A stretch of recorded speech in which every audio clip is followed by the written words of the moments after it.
We will start off with about 15 minutes or so of public input. When you have a question or a comment, you can address it to anyone here. Please state your name and what you'd like to discuss, and then after that, we'll move on to our agenda, which is on our form here. Stacy will be presenting the energy report plan and some bonding projects and so forth that the administrator Cadwell bring up at that time. So we'll open it up for conversation. Whoever wants to start. Arvis would like to start. Okay. Okay. I had heard that with Patrick having a new job, that there might not be any live streaming of meetings, and just wondering if that is indeed the case, or if there's what the plan is for doing that. That's my first question. At the last meeting, we talked about needing to replace that function, and we talked about the possibility, investigating the possibility of outfitting this room with video so that we can continue to record and/or live stream meetings from this room. And we're planning on moving forward, getting estimates on that. Completely on the side, talk to Patrick about whether or not we could rent or borrow his equipment to make sure that we don't have any lacking continuity until we get the room technology set up. So our intention is to continue to make that available. So it would be live streaming, same as before. Yeah, there's one box on that camera that makes it live stream instead of just making it record and send to later. So live streaming is a technological option. Okay. My second question was, after the first of the year, there was a discussion about the different committees that the commissioners were sitting on, and maybe I missed it, but maybe it wasn't printed in the paper, or is there a way to have that information about the different committees that the commissioners are on? We have it on our website. Just go under administration. Those of us who do not have. Okay, well. I can have Julie get you a copy, but you can always call my office and we'll get you any copies of stuff on the website Okay, that you don't have. All right, okay, if you would do that, thank you very much. My third question was, or rather a comment about the proposed bond is in the paper, and there is a statement down here about a petition that would call for the bond to be voted on by the voters, as opposed to just moving ahead without the voters voting. And I'm wondering if that is indeed what it says, that if there's a petition signed by 5% of the votes cast in the county at the last county general election, then the bond should not be issued until the question has been authorized by a majority of the voters voting on the question at the next general election. That's exactly what it says. This type of bond does have a reverse referendum call in it. Oh, okay. And so then I wanted to clarify, just for anybody that might be listening or watching, that what I'm asking for is not to stop any of the projects that are out there, but to do some more research, looking at, thinking about, so that this doesn't end up to be the same kind of a thing as the Y was when it was voted on and people didn't even realize what they were voting on because there were so many things lumped together in one vote. So, just to let you know that I'm looking at that and going to be pursuing a petition. Just to clarify, if there is a petition and there are 5%, then it does stop the bond process until there is a vote. Understand? Which of course means that we'll have to say no to all of the projects that are currently out for bid. Right, and that becomes the scary part for people like the community center or the hockey people who, are very emotional about the things that they're doing. And that's why I wanted to clarify. I'm not saying no. I'm simply saying that I think more information needs to come forward before the bond actually goes through. It also stops the $7 million worth of highway projects. I understand that, and I think people also understand that. Okay. Anything else? Not really. Okay. Anyone else have a comment, question, concern? Okay. Then we'll move on to the agenda with Stacy. Okay. you.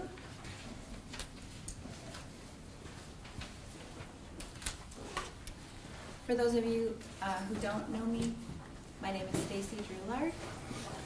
I'm the outgoing coordinator for the Cook County Local Energy Project.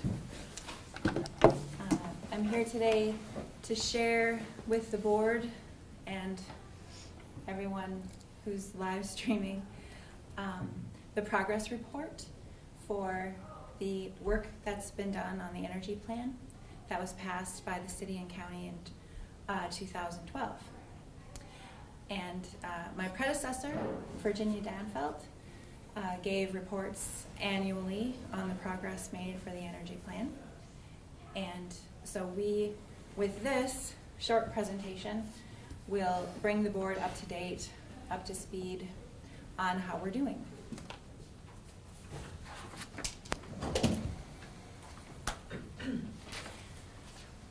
The purposes for creating the energy plan back in 2012 are primarily to retain energy dollars in our local economy, to create local jobs, improve the quality of life for Cook County citizens through more comfortable, less costly, energy efficient housing, to buffer our community from the effects of unstable energy supply and pricing, decrease our community's contribution to the harmful environmental and climatic effects of fossil fuel use, decrease our nation's dependence on foreign oil, and increase social equity and social justice.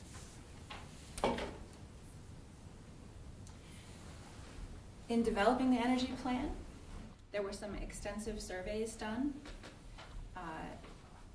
including residents and business owners here in Cook County, asking them a number of questions that were related to how our community uses energy. And in the handout that was sent to the commissioners for your board packs today, there is a chart that nicely illustrates what the community's thoughts are around these issues, and really how they weighed in and what people found to be most important. So in a nutshell, the survey results indicated that our community is really quite concerned about energy.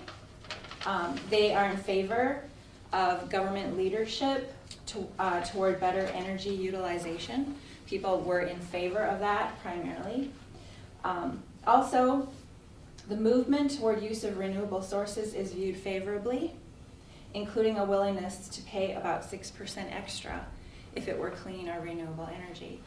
And if you want to see how the survey was conducted, the criteria and the questions that were used, it's all in the complete energy plan, which you can link from the CCLEP website.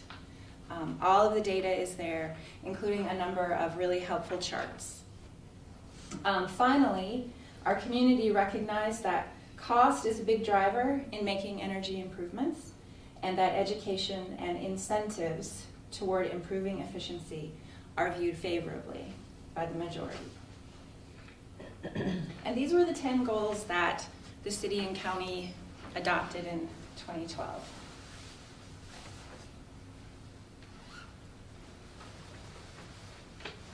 Again, the energy plan received input from a number of local leaders at the time, including Jim Johnson, who was the county representative on the energy plan committee.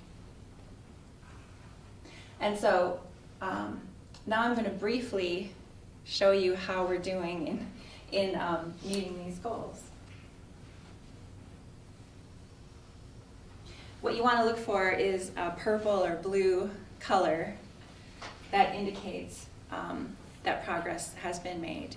In some cases, significantly, and I try to indicate things that we have done or are continuing to do in purple or blue with a check mark. So for the Goal 1 strategy, demonstrating leadership and commitment to energy planning and development, we're actually doing quite well as a community.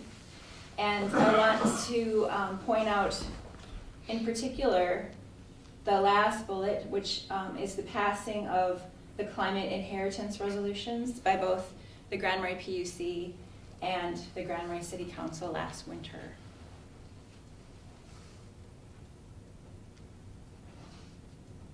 For goal 2, again, there's a lot of good progress being made towards increasing public awareness and engagement regarding energy issues through education. CCLEP is key to this, as well as a number of other area nonprofits and some of the work being done in our schools and at our in our local utilities.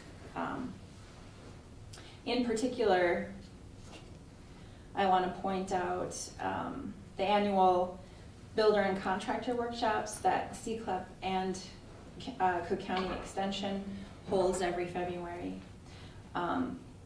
There's a number of projects that have contributed to the success for this goal. And again, this is ongoing work annually by CCLEP and others. For goal 3, optimize energy efficiency in the residential sector, we really need to thank the city and county EDA for their support of the REAP program. That's the Residential Energy Efficiency Program. That is a home and business audit program. And I and my predecessor, Virginia Danfeld, worked with Mike Senti, who is our current certified home energy auditor. And prior to that was Chris Norman. And to date, we've done 55 home or business audits. 19 of them have been completed, with many more coming due in the next 2 years. And so we track things like energy use, energy cost savings, reduction in carbon emissions when we close out each of these audits. And so the REAP program, actually we've done one more since I updated this, so it's actually 54, like I said. The REAP program is sort of a cornerstone energy efficiency program that's making a significant difference in Cook County. Goal 4. The purple indicates projects or progress made. Anything in black means that there's work to be done. For goal 4, optimize energy efficiency in public and institutional sectors. There was a courthouse energy efficiency heat and ventilation retrofit in 2010 that's counted on here, as well as the city's lighting retrofit. So anything that our public buildings can do to improve energy efficiency and save money will be counted under goal 4. Optimize energy efficiency in the commercial sector. Again, REAP plays a big part, and there's much more work to do towards this goal. Goal 6, optimize clean local renewable energy development.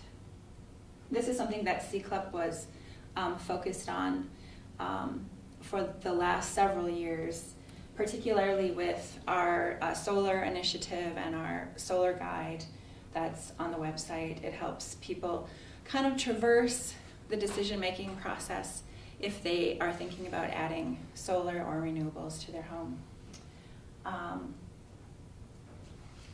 And the work done on the biomass district heating project is also counted here towards progress made. You'll notice that there are a few things in green. That means that something is in the works or is being considered currently. Stacy, would the home home tours be included in that goal, or is that coming up? That would certainly be included in the educational component Okay. of that. Yeah, every year we have a solar home tour where people can sign up and visit about 3 or 4 homes where they have solar installations and learn about, how those people did it and how it works for them. That's been a real popular program. We usually get 25 people or so. At least 25. Yeah. And we had a solar day camp for kids last spring, which was very popular. We had to actually close registration because we only had one teacher.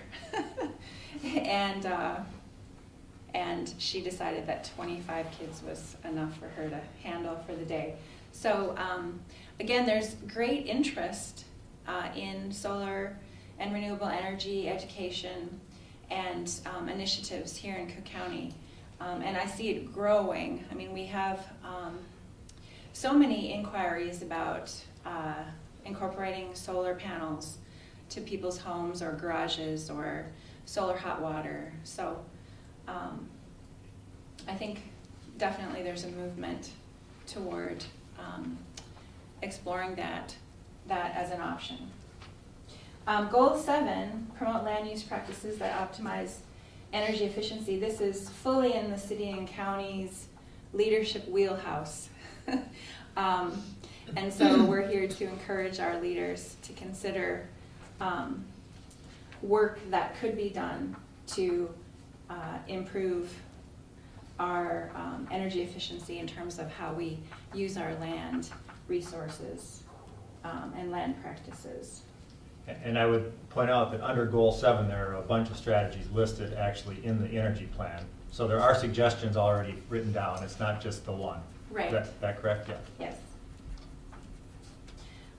For Goal 8, promote energy efficient transportation. At the last CERTS workshop that I attended, they announced that transportation has now overtaken the use of fossil fuels for energy in terms of being a carbon emitter or creating pollution. So the way that we use our cars and trucks and mass transport in the future has the potential to make a huge difference in air pollution and other forms of pollution. We've made some recent progress. Arrowhead Electric and the city has plans to team up to install 3 level 3 charging stations here in the county, which is a new initiative. So hopefully we'll be able to turn that blue by next year. Also, the new pedestrian and bike lanes that are proposed for the Highway 61 corridor also count as progress made in terms of planning. Yeah, we should probably shout out to the Active Living Steering Committee and those involved in that process for really working on that project. Yes.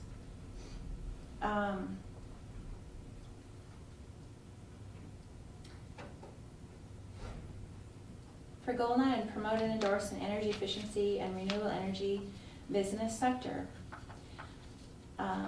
Promote Cook County and Grand Marais efforts in energy efficiency, renewable energy. Again, the REAP program comes into play here. And there are any range of ideas that could be explored locally in terms of how to make this happen.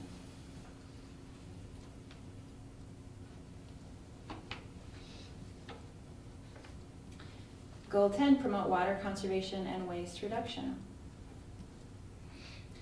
Again, this is a very big initiative that involves everyone, not just individuals. And here in Cook County, we have a very good record in terms of recycling. And recycling really from west to east and back again. All of the sectors in Cook County are very good at recycling things. However, the other solid waste, it doesn't score very well in terms of how we handle that and the amount that is produced.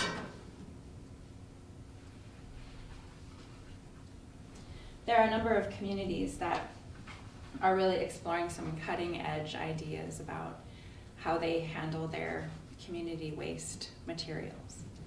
And CERTS and other statewide organizations are a really good place to learn more about what other communities are doing.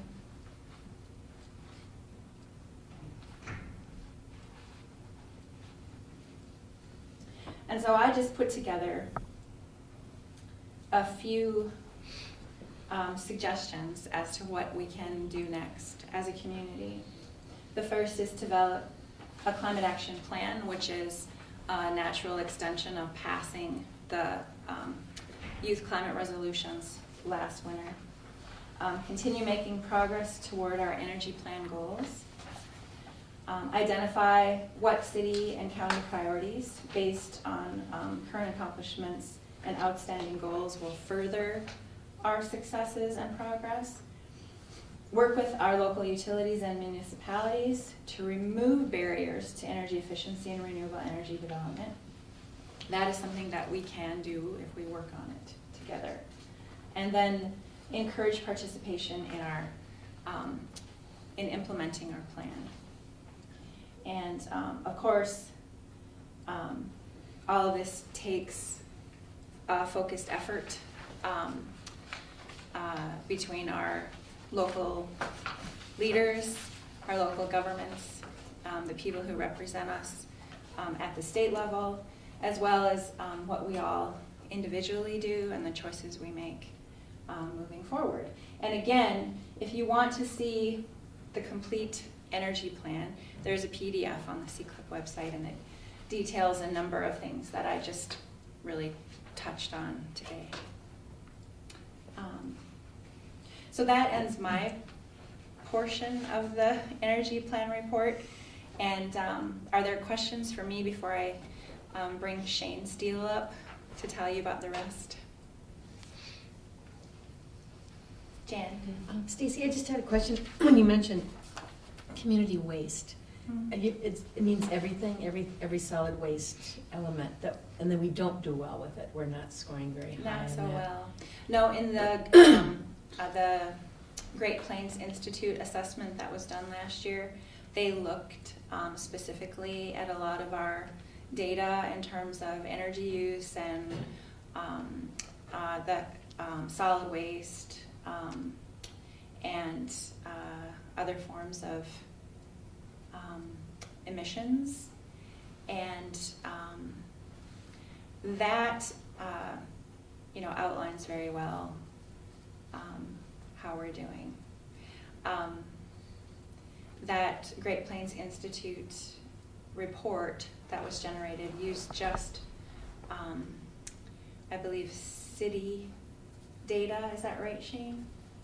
The Great Plains Yes. Institute used city data.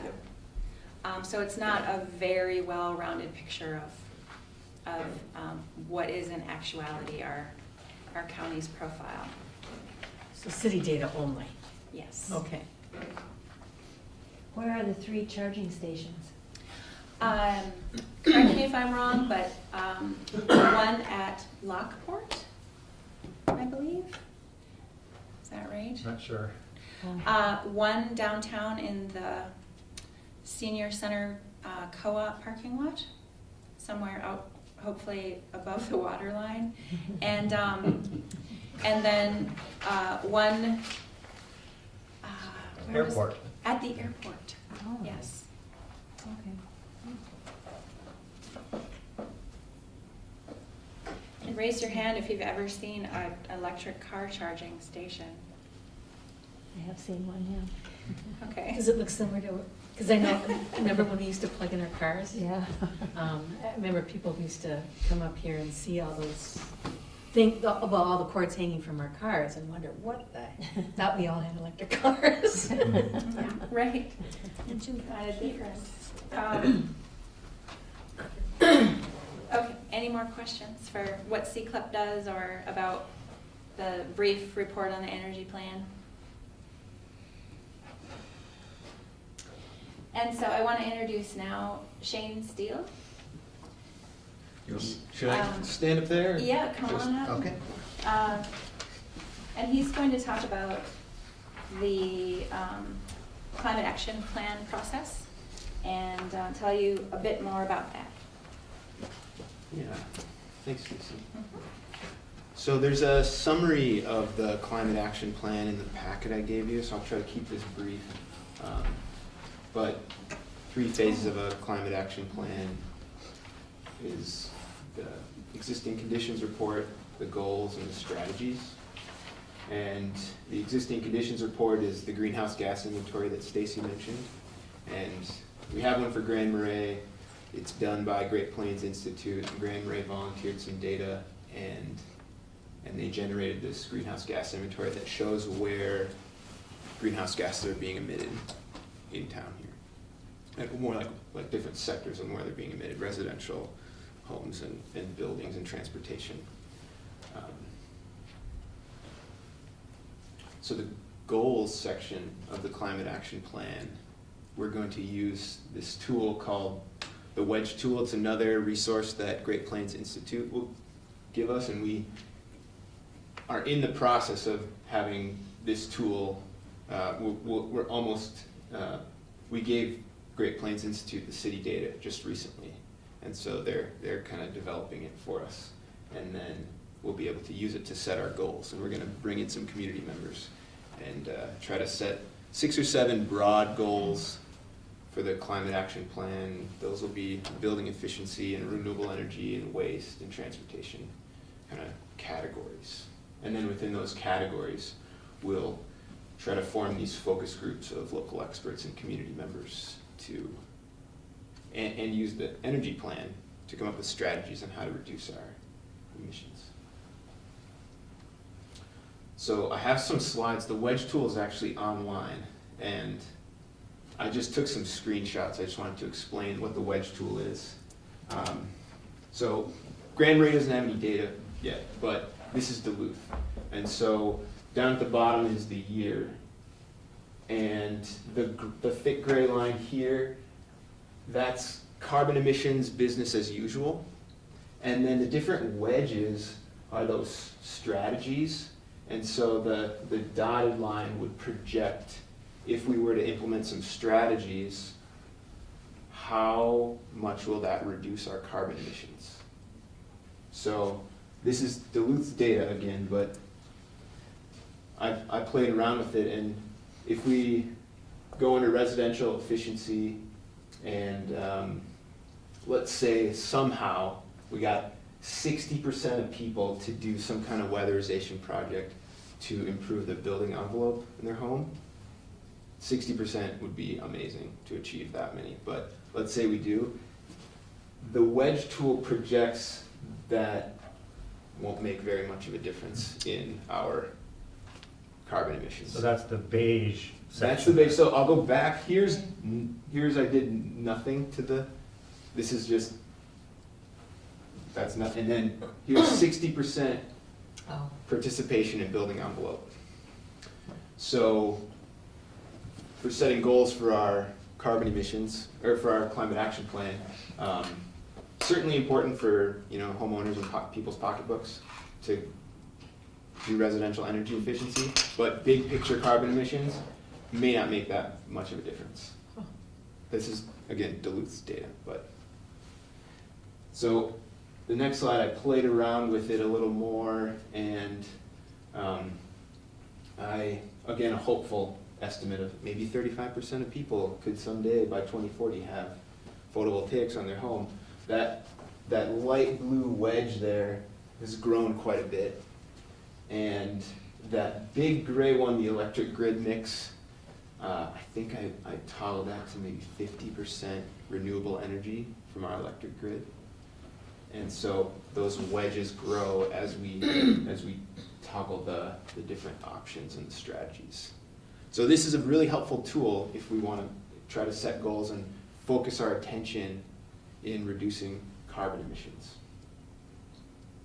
So Grand Marais we're almost ready to have this.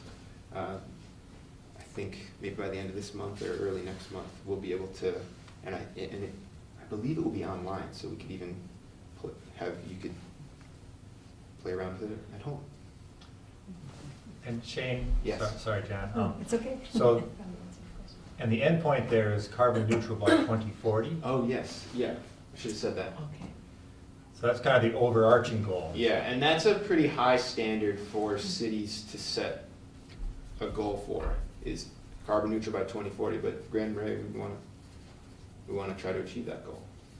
So that diagram shows becoming carbon neutral by 2040, Mhm. and it shows what things have happened to get to that point. Yes. So in that diagram, can you just go through what all the different wedges would be that get us to carbon neutral by 2040? Yeah. That are showed right there? So I'll go back a couple slides. There were the four broad strategies they had: commercial industrial efficiency, residential electric grid mix, and renewable energy. I think waste could be included in on there, but it may not be easy for the computer to calculate how much that has an effect on carbon emissions. And then within each of those categories, this one is just residential efficiency. You can do energy code, stretch energy code, retrofit weatherization. So there's a lot of options within there. Not everything, but it's enough to at least help us focus our attention on where we can make the biggest impact. Does it have a budget tool that tells you how much each one of these changes might cost? I don't think so. It's money's energy too. Yeah, I'm looking at energy code enforcement, and I'm wondering who does enforcement, because we don't have building inspectors. So our wedges go all over the place. Right. Yeah. Yeah, they didn't ask me input on the strategies. It was just, I gave them some data and they'll bring us back some. The way to do But every adjustment, like if 60% of the homes are gonna improve their envelope, well, how much is, on an average, is one of those home improvements gonna cost times 60% of the homes in Grand Marais? Well, you can come up with an average amount for that fix. Mhm. Yeah. I'm not arguing with the goal about reducing carbon footprint, I'm not arguing with the goal about energy efficiency, but you do have to balance it with the cost. Mhm. And be strategic about what's the most effective, Yeah. which is why we're Yeah, doing this. so we can- that's what this tool allows to do. So we're in the early phases of learning how to make a climate action plan. And what I've learned so far and what we've agreed on is that it's really hard to distinguish between Grand Marais and Cook County's carbon footprint. These communities are so intertwined. I mean, I see them as one community. And we would like to, we've asked Great Plains Institute if we could do a greenhouse gas inventory for the county and maybe have the county's data put into a wedge tool like this to see where we could make a difference. They need someone to let them, we can't just go and have them do that report without permission from the county, and we would need some data from the county as well. What kind of data? Energy use data. For all the residents, or just the county buildings, which are in the city? All energy being used in the county, so, yeah, electrical, residential data, county data.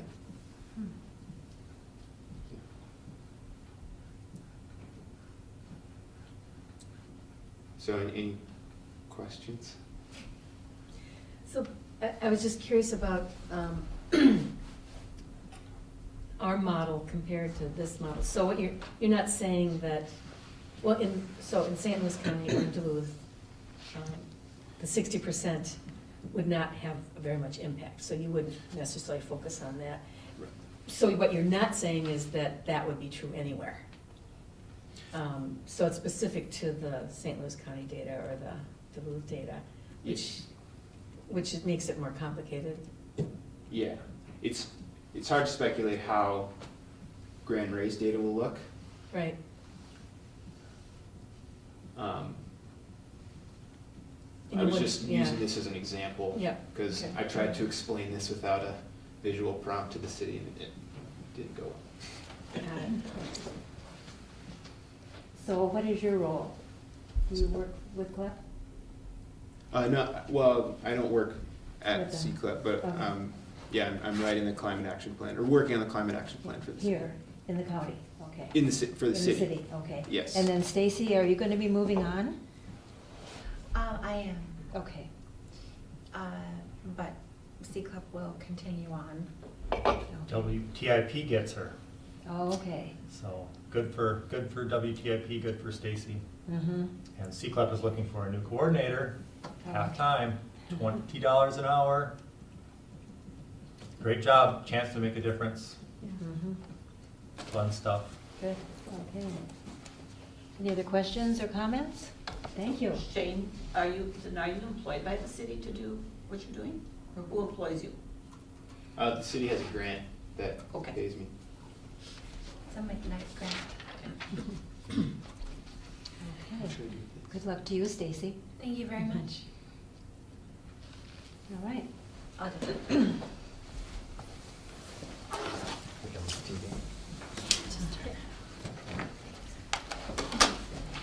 Okay, we'll move on to a couple other items on our agenda. And I think along with CCLEP, doing future planning, we're not going to be out to 2040, but we want to be at least 5, 10, 15 years out with our master planning. So that's the area that Jeff is going to present to us to think about some of our future planning. Thank you, Madam Chair. You got two handouts, and the one that I'm going to look at first is the spreadsheet of the bonding projects list. And I have updates on 3 of the major projects. Actually, I have an update on the fourth major project. Looking from the top, the CASA 17 construction. We are waiting for a letter from the Army Corps determining whether or not we need wetland permits or whether they're gonna let this project go through under the general permit that we have to do construction. And we're hoping to hear soon so we can move forward with the bidding process on the CASA 17 project. We really need to get that letter in the next several weeks to make a good attempt to get the project underway in 2018. If we don't get that release within the next 25 to 30 days, we're gonna have to really reevaluate. We don't know what we're gonna get for bid prices bidding that late in the season. If we're not able to bid this year, then what does that push the project out to 2019? Then but we're still hopeful. Everything we've heard from Army Corps is that we're going to get a response from them, and we haven't, Grand Portage has done what they need to as far as permitting so that we can move forward as soon as we get from the Army Corps. When we get that determination from the Army Corps, then there is wetland permits that need to go through as well. But they're ready to act as soon as we have that letter of determination from the Corps of Engineers. So that one's we're waiting for. I don't have a specific time frame other than we're waiting for that letter. The second project is the CASA 5 Brule Run Bridge replacement. We had budgeted $830,000. We had a bid opening last Wednesday, and you've got a copy of that. So at the next board meeting on Tuesday, we'll be bringing a recommendation to award the bid on this project. This one is good because our bid amount came in underneath the budget. So that's under the engineer's estimate. The courthouse building, windows and roof, and law enforcement windows, we'll be getting bid specs out. We'll be taking competitive bids on those 2 projects and getting that done shortly. The Cook County Community Center outdoor park improvements, the other two items that you have in this handout are the time frame from the Meyer Group that show the key points left in the process for both the community center projects and the Hovland Shop project. And you can see that we believe we're gonna be, contract documents would be done. We're gonna be reviewing them with the community center board on Friday and hopefully getting those out and following this timeline. And then we've still got a month left to develop program and bid documents for the Hovland project. We have to do some delineations and some water and septic testing on site to make sure that we're making appropriate allowances. So that would be a month later timeframe. But those are the updates we have and the timeframes that we have on the projects at this point. Questions about that? When we get more information about these, I'm just gonna keep updating this spreadsheet so that you guys always have access to this and know where we're at with that. And that's available on the county website It can be, it's not now, but it will be.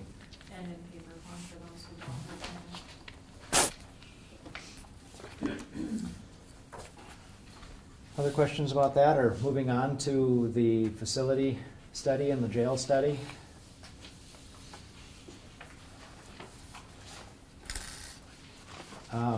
Just a reminder, last May 23rd, the board approved Sheriff Eliason to go forward with an RFP to do a jail and law enforcement center study. And that RFP was issued. We had 5 bids that we reviewed. Commissioner Bershheim sat on the committee that reviewed the bids. We eliminated 1 due to cost. 1 group withdrew, and then we evaluated 3. One didn't submit a qualifying bid, I'm sorry.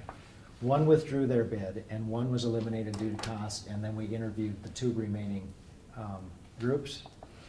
And then on November 28th, we made a recommendation to the board, and the board approved a recommendation to do a study with WOLD Architects. And that's who then is on, obviously the front page of this is their report. And I just wanted to walk through this. This is the report that they gave us last week to the core planning group. The agenda was to review the previous meetings, discuss space and program needs, discuss adjacency diagrams, coordinate the facility assessments, and next steps. The one piece that's not discussed here that was summarized in the preliminary findings here for the core group was that each, in addition to the law enforcement center and the jail, we were doing a department by department and county-wide space analysis. So every department head was asked to turn in a survey where they reviewed the number of employees they had, the number of square foot that they had to work with, whether they had enough space or didn't have enough space, whether they had any meeting space. Just a summary of all the activities that were going on within each department and the number of staff that were working in each department. Those summaries were then, on the next page, we've been talking about and accepting the space standards, just architectural standards for the kind of workspace that people would use, and some definitions that we would use for calculating our space needs. And you can see there we've got the top 4: executive office, director, supervisor, professional, are all offices with the assumption that you can close a door and have some requirement for level of privacy periodically. The workstations would be open or cubicle or professional workstations. Small meeting rooms, medium and large meeting rooms are fairly obvious on what those are. So those are the space standards that we're going to be using to evaluate the square footage that we have in the county and the square footage we possibly need now. And one of the other things that we did with the department-wide surveys is we estimated out to 2040. What do you think now, 3 to 5 years, 10 years. And of course, the further out you look into a crystal ball, the harder it is to determine what your needs could be. So we don't really know. At some point, and I believe it's going to be at the next committee of the whole in May, that John McNamara from WLD is going to come back and review some of these findings with the board and get some direction on where to take them as far as which way do we point the needle towards developing possible solutions. So we'll have more of those, more of that information available and bring it to the board, I believe the May committee of the whole meeting. I was talking to him today and we're planning to have that happen. This adjacency discussion on the next page, that piece that has the little bit of color on it. The first thing that we did was just the current service and the grouping. So in the courthouse, we have the following offices. In the law enforcement center, we have the following offices and functions. And then over on the right, we're proposing service groupings. We're just talking about which groups need to be adjacent to each other in order to work most efficiently. So one possibility is to have a justice group where you would have courts, court admin, probation, sheriff's, jail, and the attorney all in one space. I think everybody knows right now we don't have that situation. This is not a recommendation in any way, shape, or form. This is just about grouping tasks and people in ways that make sense so that we can have a conversation about, does that make sense here? Is that a value we want to pursue? Who do we want to develop possible program goals based off of that? Administration, another word for this, if you are familiar, Crow Wing County, a lot of people that have done new courthouse facilities have used this adjacency to regroup their services in a way that makes sense, in a way that the public, it makes more sense to the public. Administration, county administration, HR, building maintenance, fleet services, emergency services, and coordinate and communications largely exist to support the work of the other departments of the county and have less public input or less public facing work. So those things are often considered central services. They make sense to work together. The next one, land records. Other people call it property and taxation. So your auditor, treasurer, recorder, assessor, land services, they all work. If somebody comes in the door and says, I have a question about my property, I'm either going to ask about my valuation or my taxation, or I'm going to want to improve my property, I need a permit. You can imagine walking in the courthouse and just going, okay, anything related to my property, I'm going to turn right. And then I'm going to see everybody over here who I would possibly need to know, because right now people come to the courthouse and they don't know who they need to talk to. And they may get directed to planning, they may get directed to auditor, they may go back to the assessor, they may have to go over to the recorder's office. So there's lots of opportunity for us to look at how do we best organize our work, and that's one possibility. Health and Human Services, we'll have the conversation. Do they need to be in close proximity to the courts? Or is that not a significant value? Is it more important to make sure that the county attorney is in close proximity to the courts than it is that Human Services would be in close proximity to the courts? Preliminary square footage shows that we're probably about 5,000 or 6,000 square feet short of courthouse space for the services that we currently have here. That if we were to look at improving our jail from a 72-hour to a 12-month facility, we're probably about 6,000 or 7,000 square feet short of what it would take to provide that service as well.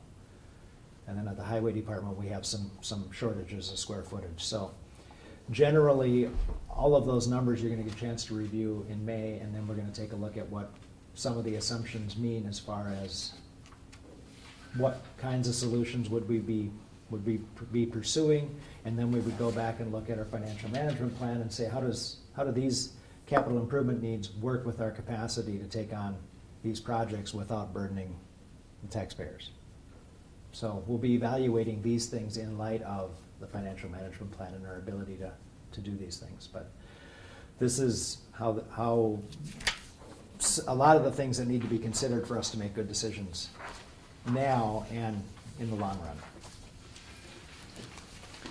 So the next steps, review of preliminary solutions and recommendations and a county board update. Like I said, that'll be coming in May.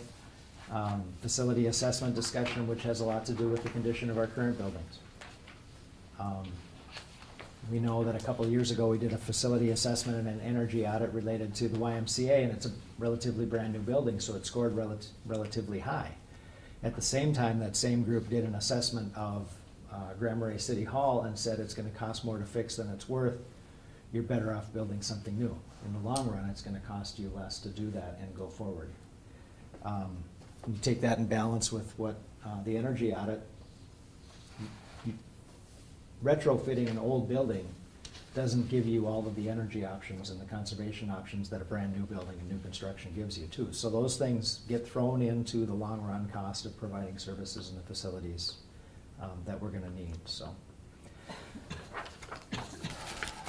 The last two pages are the schedule that the Wold Group gave us.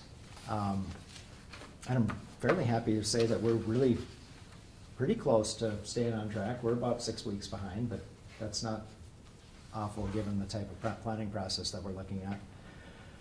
We've had meeting 1 and 2 and 4, and the county board update is what we're discussing now coming up in May. We will probably hold meeting 5 where we're finalizing our space and program needs. And all that means by finalizing is that we're reviewing the assumptions that the architect has made based on the surveys that the department heads have put in to make sure that that all of those assumptions are correctly stated. So that if we look at Brian and maintenance says, you know, for us to provide services for the additional square footage that we anticipate, or even to provide coverage for the square footage that we currently have, we really need 1 or 2 more people. You know, some of those assumptions that we're gonna put in there. None of those, this isn't the time that we're approving any of that. This is just the time where we're designing the space that we're gonna do our work in for the next 20 to 40 years. And we don't wanna build, if we have to build or improve, we don't wanna build anything too small.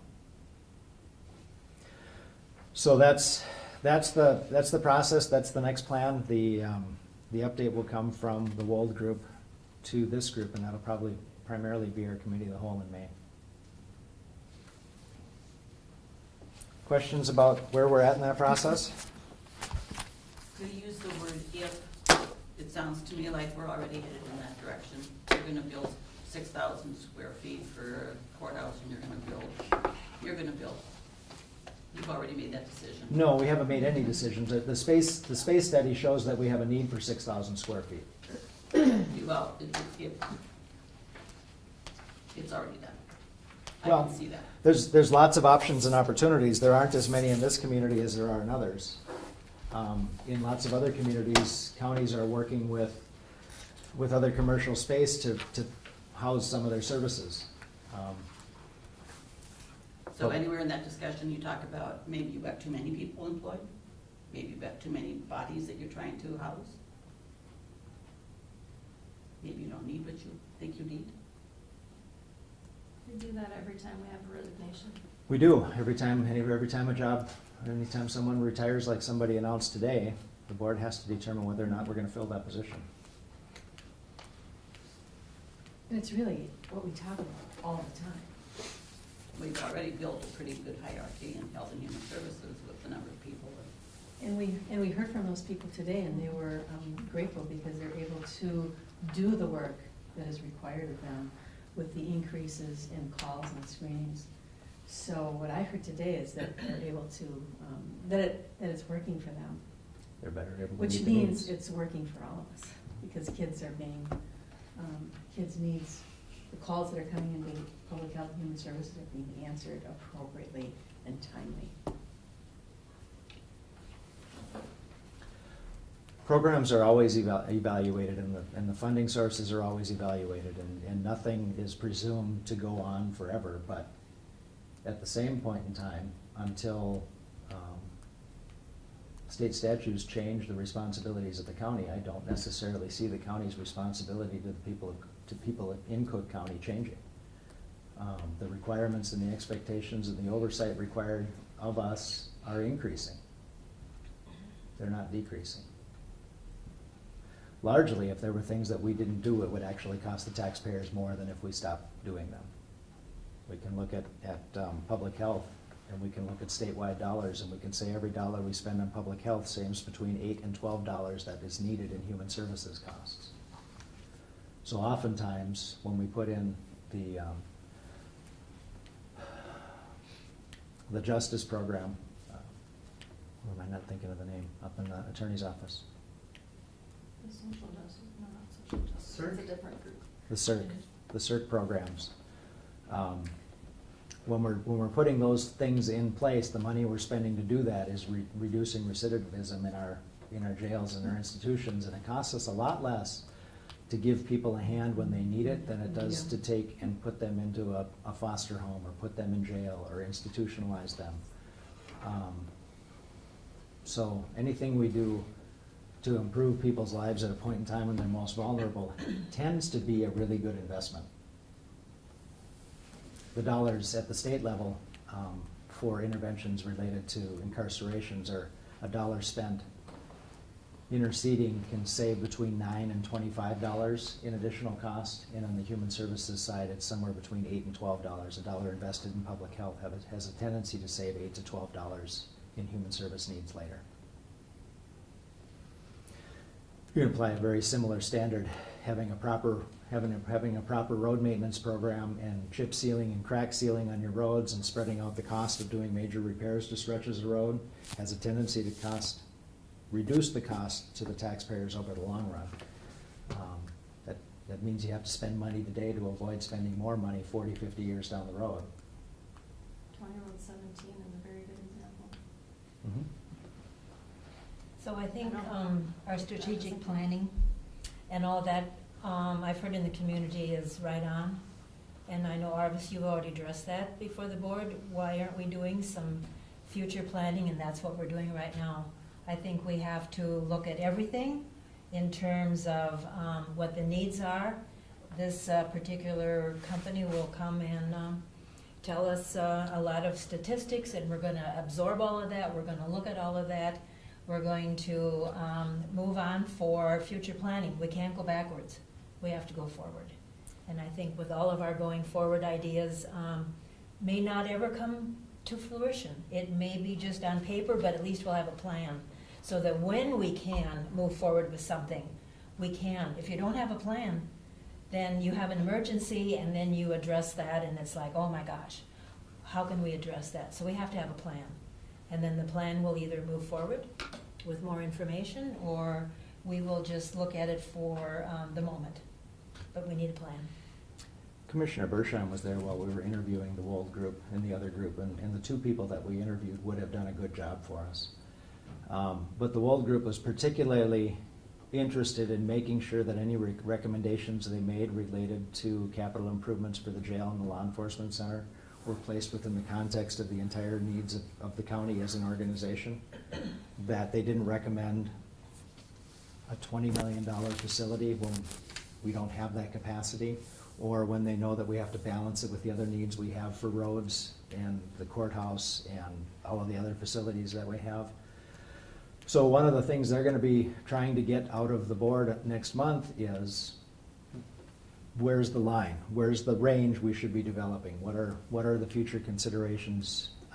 What are the values we need to plan into the program so they can make recommendations that fit not only within the needs of Cook County, which the commissioners are representing, but the financial capacity of Cook County, which we had Ellers do that plan for us, and Brady's experience here to tell us whether that makes sense or doesn't make sense. But ultimately, the board's going to have to make some decisions about what do we do to provide for our facilities to provide the best service, the most cost-effective service for a long time to come.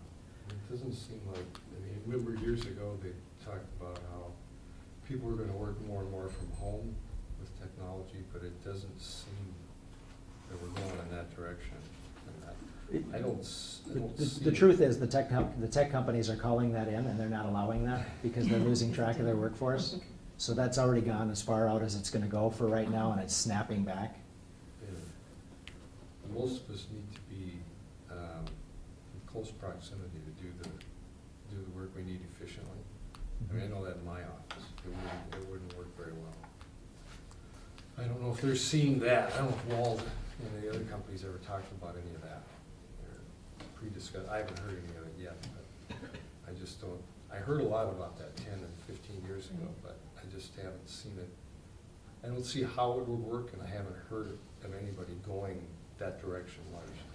Especially in public service, it's just not, it's not gonna happen. Yeah, you can't That's go to public. someone's home to talk to them about what you need. As far as service, it's difficult. And We even have within your family office, and childcare visits. Yeah, we spend all day long back and forth Mhm. amongst us in the office. And I don't see how that would work. We did have a conversation about planning and programming space for the human services staff. But we're small enough where Pine County might have 4 times the population we do, 4 times the human services staff we do. And they may say, you know what we're gonna do is we're gonna have workstations for everybody, and then we're gonna have interview rooms for 1 out of 4. Because they're not all interviewing or providing direct services at the same time. And so working in a group makes a lot of sense. But when you get down to the point where you have 7 or 8 social workers, you don't have any economies of scale. And so right now, all of our social workers have their own individual offices and can close the door. Well, until we got to 16 or 20 social workers, which hopefully we don't have that need, there's no economies of scale in planning and architecture design that incorporates some open spaces for people to be working at, and then some interview spaces for people to be working when they're working with customers. So this group is well thought of. They have a good reputation. They've done a lot of projects for people that we know in Carlton County, in Pine County. They'll be bringing a lot of questions to the next meeting, and they'll be asking the commissioners for direction on what kind of values we should be using as we're designing these things moving forward. Specifically, they're gonna give us some recommendations about possible needs for the courthouse and possible needs for everything else, but they're developing specific strategies to address the jail and the law enforcement center. So everything related to the rest of the county facilities is background and context, so that we know that we're having a conversation about what to do with the jail and the law enforcement center in light of the countywide needs. But any possible, even if we knew what we were gonna do by the end of the year, it'd be 3 to 5 years before we could come up with plans and do anything related to the jail. I mean, a major construction project is 3 to 5 years from the time that you say, yeah, this looks like what we should do, let's go forward and drop those plans. So anything else is significantly further down the road than that, because we just don't have the capacity to take on more than one project at a time. Any other comments, questions? Okay, well, thank you all for coming, appreciate it, and next month, we know what the agenda will be. We'll have lots of pictures. Lots of pictures. Lots of Okay, pictures. Good.